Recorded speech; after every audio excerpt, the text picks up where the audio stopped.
More Pacers basketball coming right up. They got the Knicks coming 2 games in a row. At the same time, two of the best basketball prospects in a while are playing against each other in a huge moment for the NBA game. And NBA GMs did a survey and ended up talking about the Pacers quite a bit. Holy cow, we've got a lot to get to on today's Locked On Pacers podcast. You are Locked On Pacers, your daily Indiana Pacers podcast, part of the Locked On Podcast Network, your team every day.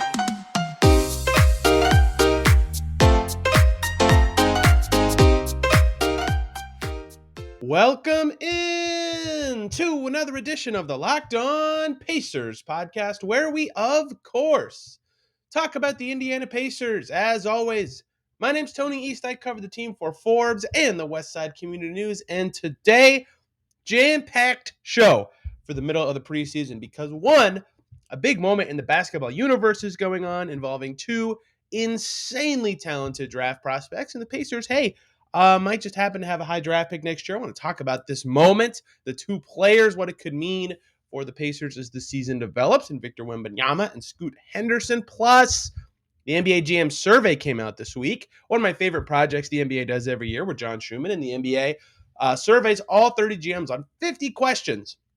A lot of them are about the best player, the best team, the best young cores, but some of them get a little more nitty-gritty than that and involve the Pacers. So we'll talk about the Pacer involvement and where I think they should have been more involved. And at the end, we'll talk about the Knicks because the Pacers play the Knicks twice in the next 5 days as their preseason goes on. I think it's cool they play the same team 2 times in a row. We'll help to see how they can film develop from one game to another. But I want to talk about a big, giant thing going on in the basketball world right now. I guess it is over now because it's Friday at the earliest if you're listening. And I highly encourage you to first listen to Locked On Jazz with David Locke, who founded this podcast network and is the radio voice of the Utah Jazz, because I think he nailed it talking about what's going on. The Metropolitans 92 took on the G League Ignite twice this week. If you haven't heard of either of those teams, that would not stun me. If you will soon be hearing about those teams very often. The reason those two teams played a basketball game this week and then played another one 2 days later is because on one of those teams is Victor Wembanyama and a couple other guys who are potentially NBA-level players, Hugo Besson, Sissoko,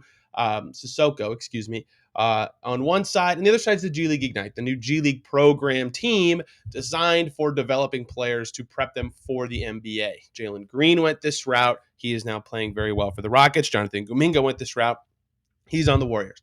Right? You probably heard of that team more so than the French team Victor Wembanyama plays on. Why did those two teams play? Why does it matter for the Pacers? Well, Wembanyama is maybe the best prospect since LeBron, one of the freakiest prospects ever. Scoot Henderson in most drafts would be the top pick.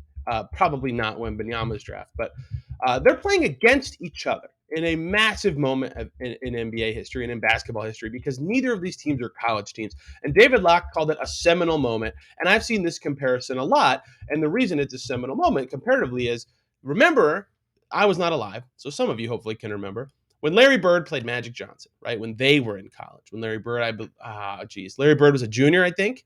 And Magic Johnson was a sophomore, Michigan State versus Indiana State. It was a huge game. Those two guys were hugely hyped prospects, and the NBA had not yet taken off, although it was close to. And those two guys were a big part of why it took off. It was a huge thing. And I've seen this equation from David Locke, from John Hollinger, and from a couple other people.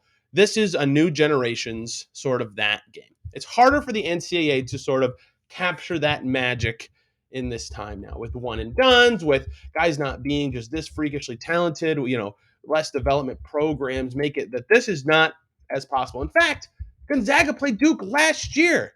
Paolo and Chet played last year. It was a big game. It was massively popular. College basketball is not a failing business. And it was still not even close to what we're seeing right now, right? I remember that game happened in November last year, but I don't remember much about it. I will probably never forget these games, and that's due to the talent of Wembanyama and Scoot Henderson. They were ridiculously good in a way that was just unbelievable. Like last year's top 2 picks played against each other, hardly remember. This year's, I will never forget it. And I think the G League Ignite, makes this possible, and it's sort of an intertwined thing, as Locke says to David. If you're listening, I'm copying a lot of what you're saying because I thought it was perfect. with basketball now. I think this will be, this is going to increase the popularity of the G League Ignite, because if the point of the process is to set these guys up to play against G League and NBA competition, right? John Jenkins, who's played in the NBA for a couple years, is on that team, for example, coached by ex-NBA coaches. If you're getting eyes on the team because they're playing against Wembanyama, because Scoot Henderson's your teammate, or whatever the situation is, that's huge. Other players on the team will inadvertently get more juice because of that team. So the Ignite is kind of changing the way basketball is. And then Wembanyama is changing the way that you have to view the draft. And this is where the Pacers get tied into this, because if you watch these games, it's hard to explain Victor Wembanyama to you. He is 7'3", some say 7'4", and he can dribble and he can shoot threes off the bounce and he can pass it a little bit and he grabs every rebound, and he had a trillion blocks in these games. He gets back cut, doesn't matter. Pass gets to another guy, he blocks it, doesn't matter, right? Like, it was insane. He shot 9 of 18 on threes. I think he had 9 blocks in 2 games. He had 73 points, right? Like, it was one of the most impressive basketball performances I've ever seen. He did it twice, 2 games in a row. Henderson was unbelievable in the first game. Scoot is also really good, really good. It's a shame that he got so overshadowed. He had 28 and 9 in the first game. Nasty step back over Victor Wembanyama. Looks so shifty with the ball. His handle's already unbelievable. He's only 18. Like, seeing his birth date of 2004 just blew my mind. And yet, he's not going to go number 1 because Wembanyama is just better, right? Like, they're ridiculous. These guys are crazy good. And this game was both of them were close games, super fun, like high-level basketball. And part of the reason I can tell they're going to be huge moments is I follow and talk to a lot of people who cover the NBA and love the NBA. And it's kind of like draft scouting, but mostly like getting into, the college game when they can fit it in. And preseason NBA stuff was going on Monday. A lot of them. The Suns were playing. The Lakers were playing. Tuesday. And everybody that I normally talk to was watching this game, the Metropolitans 92 versus the Ignite, because these 2 prospects are that good. I guarantee you the Pacers had several scouts in that gym, and I guarantee that they care about these players a lot. I bet they have guys go to France all year. I bet they watch the Ignite. The Ignite will play the Fort Wayne Bad Ants twice this year. These 2 prospects just played 2 games that are kind of changed the landscape of basketball. The amount of eyes on this game, the setup of this game, the televised nature of this game, the amount of hype it got, I don't think that in popularity, the Ignite or obviously Metropolitans 92 will ever catch college basketball. College basketball is its own thing. It's killer. It's super popular. This is not to diminish college basketball, but as this path to pro for other places keeps popping up, the NBA just recently talked about dropping the age again, so it's easier for high schoolers to get to the pro. These 2 guys specifically were nasty and just dueled in a way that they will be forever intertwined together now. Yeah, college might be more popular, but from an NBA and scouting perspective, David Locke nailed it. I think this was a seminal moment in basketball. This could be a game that you look back on as one intertwining 2 potential legends of the game. I'm getting way ahead of myself. These guys are so young. They've never been drafted. I'm obviously getting ahead of myself, but the popularity of this game and the talent of these 2 prospects, I'm talking about them in the preseason of the NBA, right? Normally I don't get into scouting until way later, was just massive. And they were both nasty players. Like, the highlights are ridiculous. Wembanyama's hitting Dirk fadeaway. Scoot Henderson's just cooking by everybody. Like, it was amazing. And so, David, the guy I keep citing here, David Locke, called it maybe one of the 20 most important games ever. I would not go that far myself, but I understand why, right? Looking back at how important Magic versus Bird was, maybe it does get there.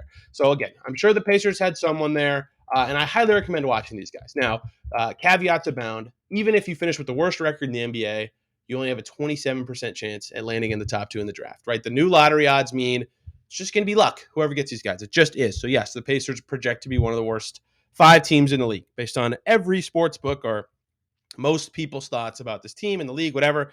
They look like they're going to be one of the worst 5 teams. And the worst 3 teams all have the same odds and all this stuff. It's just going to be luck. Whoever gets these guys, compared to these bad teams, it's just going to be luck. But you've got to watch them, right? Scoot Henderson would go number 1 in several drafts of the last decade. Victor Wembanyama has a chance to be one of the best players ever. Again, let's just talk about this first game, just to sum it up. 7 threes, 5 blocks in the same game. Like, the NBA group who's done that is not very large in a single game. And it wasn't an NBA game, but still, it is crazy what those guys did. It's crazy how talented this Knicks draft can be. And the Pacers might have nailed the timing to start going through a rebuild. And if they get one of those guys, I think their rebuild will go a little bit faster. So a huge moment is going on in the basketball landscape. It's now over, but if you missed it, I highly recommend trying to find a way to watch highlights because those two dudes balled out, and getting familiar with them and getting hope if you're a fan and you want to see the Pacers maybe win a championship someday. I'd find a way to watch those guys. So there's my overhyping of the coming draft class. There's other amazing players. Dariq Whitehead, the two Thompson brothers in the overtime elite, all awesome. This is a stacked draft class. So even if the Pacers don't get one of these guys, and again, maybe someone surpasses these guys, it's not like the end of the world, but just this moment, the amount of people watching this game and how talented they look at their age, it's a pretty unbelievable week in the basketball world as a scouting perspective. Let's talk about the Pacers specifically instead of two prospects, but I just really wanted to talk about them in the context of the league and of the Pacers. Hey, the NBA GM survey, one of my favorite things that comes out every offseason is here.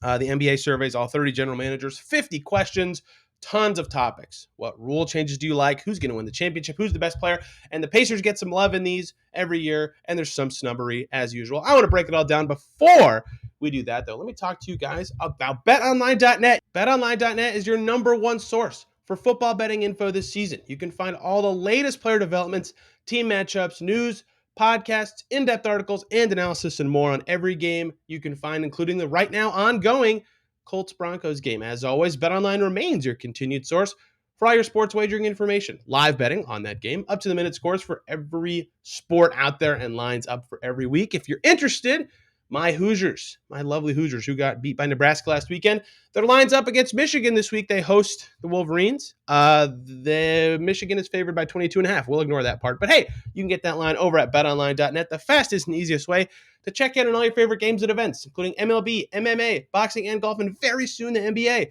Head over to betonline.net or use your mobile device to learn more because BetOnline is where the game starts. Thank you, as always, for making Locked On Pacers your first listen today and every single day. How about for your second listen, hopping on over to Locked On Heat? Bam Adebayo, Tyler Hero ballin'. Tyler Hero just got a big extension. They'll have it all for you over at Locked On Heat. Wes Goldberg and David Ramil do a great job. All right, let's go. Pacers. More Pacers-y than the big moment in the basketball world of Victor versus Scoot. NBA GM survey. One of my favorite projects. John Schumann puts it out. The NBA puts it right on their website every year. They survey all 30 GMs or 30 GMs. I don't know which 30, I suppose, but and ask them a ton of questions. Who's the favorite for the title? They picked the Bucks. They rank every team in each conference, or the top teams in each conference. Last year, they voted the Pacers 7th. They do make mistakes. We all make mistakes. But it's super fun to see how GMs view the players, how GMs view the Pacers specifically, and what stuff the Pacers can kind of learn from it in terms of what they can work on. MVP favorite from the GMs is Luka Doncic. That surprised me. I thought Giannis or Embiid would be the winner there, but that doesn't matter. Let's first go through what the Pacers did get mentioned in, and then we'll go through what I think they should have got mentioned in, or what I'm surprised to see they did not get mentioned in. Excuse me. First up, first thing. Player most likely to have a breakout season in 2022-23. The winner is Evan Mobley. Okay. I was surprised by that. Tyrese Halliburton was in the also receiving votes category. Wow. So I thought he'd be higher on this. This question's in every year. I thought Halliburton would be in the top 4 on this. The top 4 were Evan Mobley, Cade Cunningham, Anthony Edwards, Zion Williamson. If Zion has a good season, is that a breakout year? He was an all-star already in his career. I thought Halliburton would get more love here. Anthony Davis and Rudy Gobert got votes. Like, how is that a breakout season? Anyway, Halliburton deserves votes. Most sportsbooks have him in the top 2 or 3 most likely winners of the Most Improved Player award, which seems like by default a breakout season if you improve more than anybody else. But not surprised to see him here. I think he's totally deserving of a spot on this list. I was surprised he didn't get more votes. I suppose you could consider a guy like Jalen Smith for something like this, but not to the extent of everyone else in here like Tyrese Maxey, Franz Wagner, Anthony Simons. I don't think Jalen Smith deserves votes, but I sniffed around and thought, I wonder if he made it on there. So I think my gripe here is the Halliburton's not higher, but I'm glad he's listed at all. I would have voted for him over everybody except for Anthony Edwards, myself. I'm not a GM. I was not pulled into questions, obviously. That is the only Tyrese Halliburton mention in the GM survey, the next two Pacers mentions, both Bennedict Mathurin. And it would appear that a GM in this league is very high on Bennedict Mathurin. The first question Mathurin pops up in is, which rookie will be the best player in 5 years? He gets the also receiving votes category, so not one of the top 4 vote getters, but still, Bennedict Mathurin gets a vote for best player in 5 years. This is basically just inverse order of the top of the draft. Top 5 picks were the guys who got the most votes, and then Dyson Daniels and Bennedict Mathurin also received votes. So one GM thinks he could be the best player. I think that's fascinating. But let me stop you and pause and say 5 years ago, GMs voted on this question, and their answer was Josh Jackson, who is not the best player from the 2017 NBA draft. So yes, GMs can mess this stuff up, but Mathurin did get a vote, which I think is interesting. And the reason I say that someone is high on him, I believe that answer of him being the best player in 5 years goes hand in hand with the next thing he appears on. Which rookie was the biggest steal at where he was selected in the draft? The only Pacer listed, not Andrew Nembhard, not Kendall Brown, who slipped, Bennedict Mathurin. He got picked 6th, and he is called a steal. Keegan Murray got called a steal at 4. Jaden Ivey got called a steal at 5. Fascinating. So people are really high on them as well. Mathurin gets a vote. He was picked 6th. To be called a steal at 6 means someone thinks you should go top 3, top 2, I don't know. So some GM out there is very high on Bennedict Mathurin. He got votes in a way that, I would have expected. The top 6 usually all gets votes in the best player in 5 years kind of thing. Josh Jackson, who I just mentioned, was 4th. But I did not expect the biggest steal at his draft slot votes for Bennedict Mathurin. But also last year's winner, Jalen Suggs. In retrospect, that does not look like the correct answer. So Bennedict Mathurin gets some love from GMs, which is fascinating, and high praise for him so far throughout camp from the Pacers. Who, he's got the right work ethic. People say he's got this it factor mentality, and of course, he had 15 points in his first game. Only missed 1 2-point shot. Got to the line, looking like a good player. Next up on our trip through the GM survey, let's skip 2 because they're about Rick Carlisle and go to one more player inclusion. The question: which player will make the best head coach someday? Active player. The winner, Chris Paul, makes a ton of sense. The Pacer inclusion, TJ McConnell. TJ McConnell actually got more votes last year. He was in the top 4, but he gets more votes again this year. I thought he might get some more, especially because he got coaching reps last year. For those who remember, when he broke his wrist, he was at practice all the time working as like a dummy or a defender or something because he could help out that way. He couldn't really dribble, but he could move around and coach other point guards. So one, his dad's a coach. His dad's been a coach for years and years in Pennsylvania. And 2, he has that coaching experience. He's got the right mentality to do it. Is a beloved vet.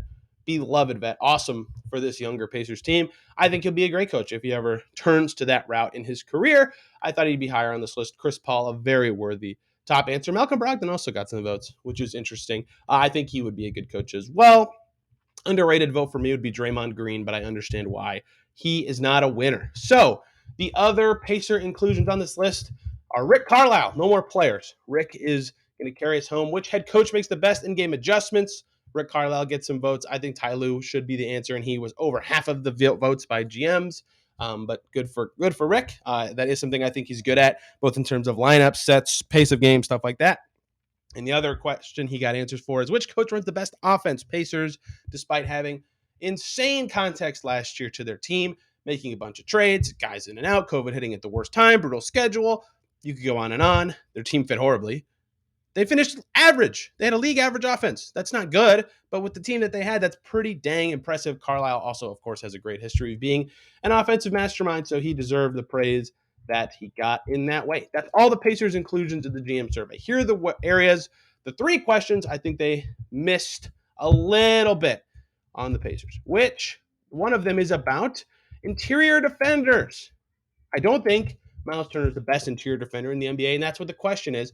But usually there's more than 3 guys who get votes. It was all Gobert, Giannis, and Draymond. I thought Miles might sneak in there. He did not.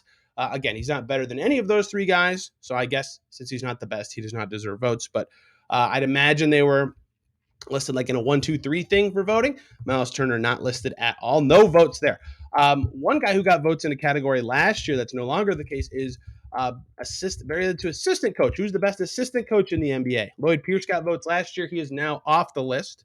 He was in charge of the Pacers defense last year, and the Pacers defense was not very good last year, but I still think he, with head coaching experience and his role with USA basketball and stuff, is a really good coach, but not on the assistant coach list anymore. I thought for sure he would be there. That was the most surprising snub to me. of all this. And then one, I wanted to see if they got votes. I don't know if I would call this a snub or not. You can be the judge of that, listener.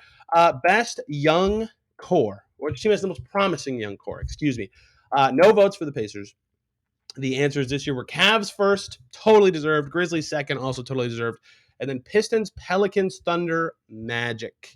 So if you think the Pacers have a better young core than any of those teams, take it up with the GMs. You could quibble maybe with like Orlando, I guess. Maybe not.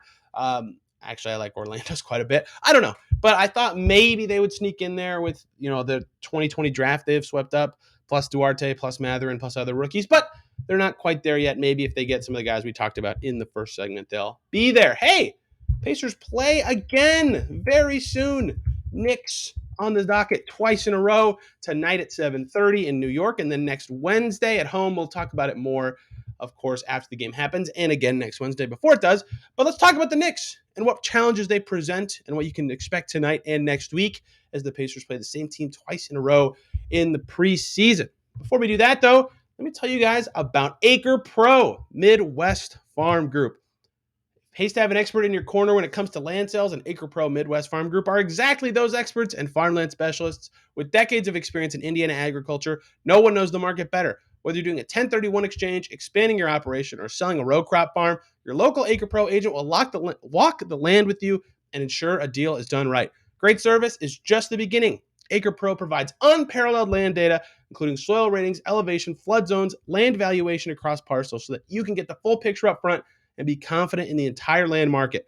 Your agent will cater to each of your individual needs and help you navigate the complexities of buying and selling land, so the process is made simple. Experience the ease of Acre Pro by working with farmland specialists like Kyle Rule, Brady Hammond, Neil Hurt, and Kyle Spray, and visit acrepro.com or call 765-587-3185 and talk to your local land expert today. Again, that's acrepro.com and call 765-587-3185. Thank you, as always, for making Locked On Pacers your first listen today and every single day. How about making Locked On Knicks your second listen? Hear what they have to say about the New York Knicks and the Pacers and these games that are coming up for both teams. How about a perfect yin and yang for the Pacers to start off their preseason? And I love that for me as an evaluator coming into preseason. That's all I care about, is evaluation in preseason. Pacers-Knicks, the complete opposite of Pacers-Hornets. The Hornets are, well, at least under their old coaching. I suppose the Steve Clifford Hornets are still being painted and created and don't look very good. But the Hornets that we know run in transition and are flashy and are definitely offensive focused and are a good balance for a team looking for defense. And the Knicks are not that. The Tom Thibodeau Knicks are fundamentals, overload the strong side, defensive specialty team. Perfect balance for the Pacers to kind of get a different look at how they're painting their picture. Can they beat these teams that put more emphasis on defense? Can they beat a Tom Thibodeau team that defends a little differently than everybody else? It's just a different kind of game, much slower paced, the way the Knicks play, in a way that I think is good for the Pacers to evaluate what they're going against. So the Knicks, it's just totally different angles to evaluate for the Pacers. How do they do against a fast and flashy team? Well, the Hornets were totally out of their game and didn't care, but the Pacers destroyed them. Can they do the same against a slower team who's a little more defensive focused? So the first thing I think will be noteworthy to watch in these games, obviously LaMelo Ball is special, but outside of him, the Hornets ball handlers aren't particularly talented and didn't do particularly well. The Knicks, now that they have Jalen Brunson in the mix, the guys handling the ball is going to be like RJ Barrett, Jalen Brunson, Julius Randle, Derrick Rose, Emmanuel Quickley. A lot more speed, a lot more finesse, a lot more ability among that crew, in a way that I think we'll get to learn a lot more about the Pacers' defense and their connectivity. I'm tripping all over my words in this segment, but the Pacers did a great job against the Hornets, staying on a string, staying with guys on the perimeter. They got beat on drives. They will. It's a young team. But they did a good job in general of playing the scheme they wanted and not being an embarrassingly bad defense. They were fine against the Hornets. Can they do that again against a team with better, more experienced ball handlers, guys playing for a coach they played for last year in most of their case, so they know the sets better, they know the timing better, they know their teammates better, right? I think that there will be a different challenge to this ball handling group that the Knicks have, in a way that will be a little more challenging for the Pacers, but also revealing in a way of what can they and can't they defend. And on the flip side of the ball, their defense is just gritty. They've got better interior defenders, way better interior defenders. Mitchell Robinson versus Mason Plumlee, different, undescribable differences. Isaiah Hartenstein even now for New York's a good interior defender, right? So it's just going to be way different for the Pacers against the Knicks, but a good test, right? They'll learn a lot about, okay, they are cut off on the inside.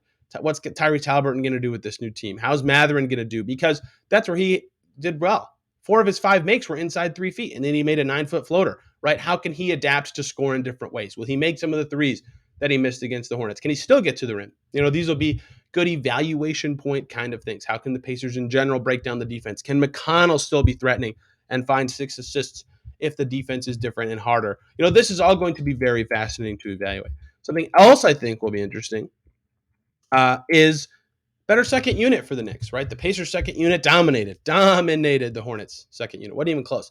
Cam Reddish, Obi Toppin, Derrick Rose quickly, a little bit of Deuce McBride, and Isaiah Hartenstein. Much better group. We'll learn more about the Pacers' effectiveness of that second unit. Are they really as talented as they looked? Were the Hornets just asleep?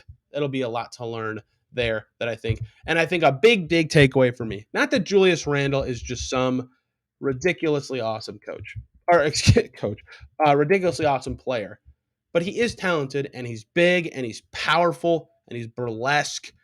That is something the Hornets don't really have. PJ Washington kind of can be that sometimes, but not to the extent that Julius Randle is. And this will be the first test kind of player of, they don't have anyone for this. So they could use Sabonis credibly on this last year.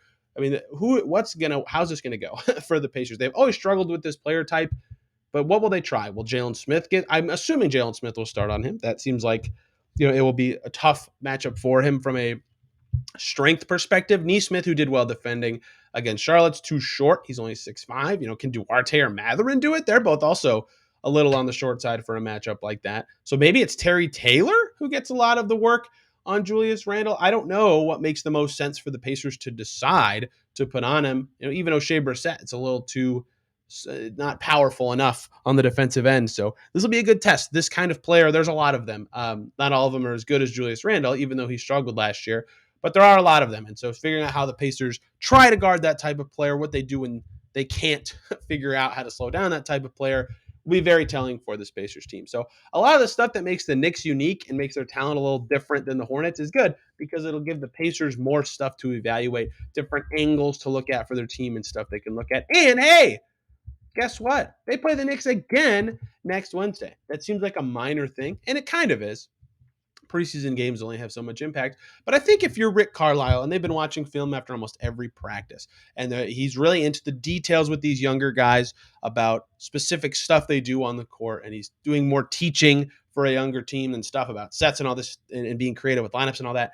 All to tie it in, though, they have the same opponent 2 games in a row, which is a good way to practice adjusting. It's a good way to see how guys respond to that adjustment so they can figure out from game 1 to game 2 who did well at being coached in that setting, what changes worked and didn't work.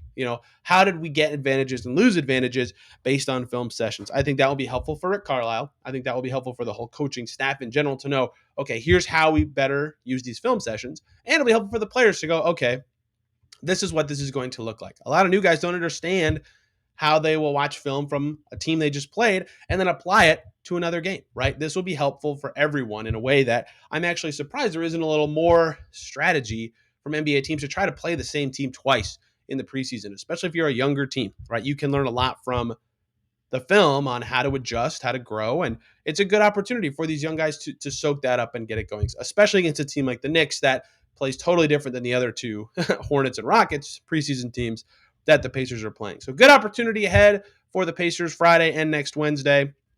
Looking forward to seeing how they play, how different they play than they did against Charlotte. Obviously, the biggest takeaway for all these games, hopefully no one gets hurt ahead of the regular season.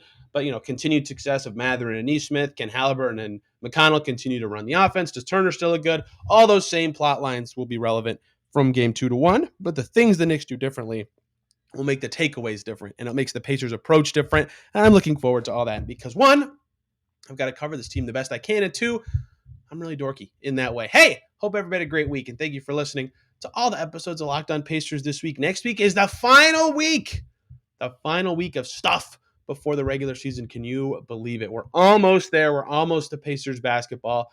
I hope you guys are as excited as me.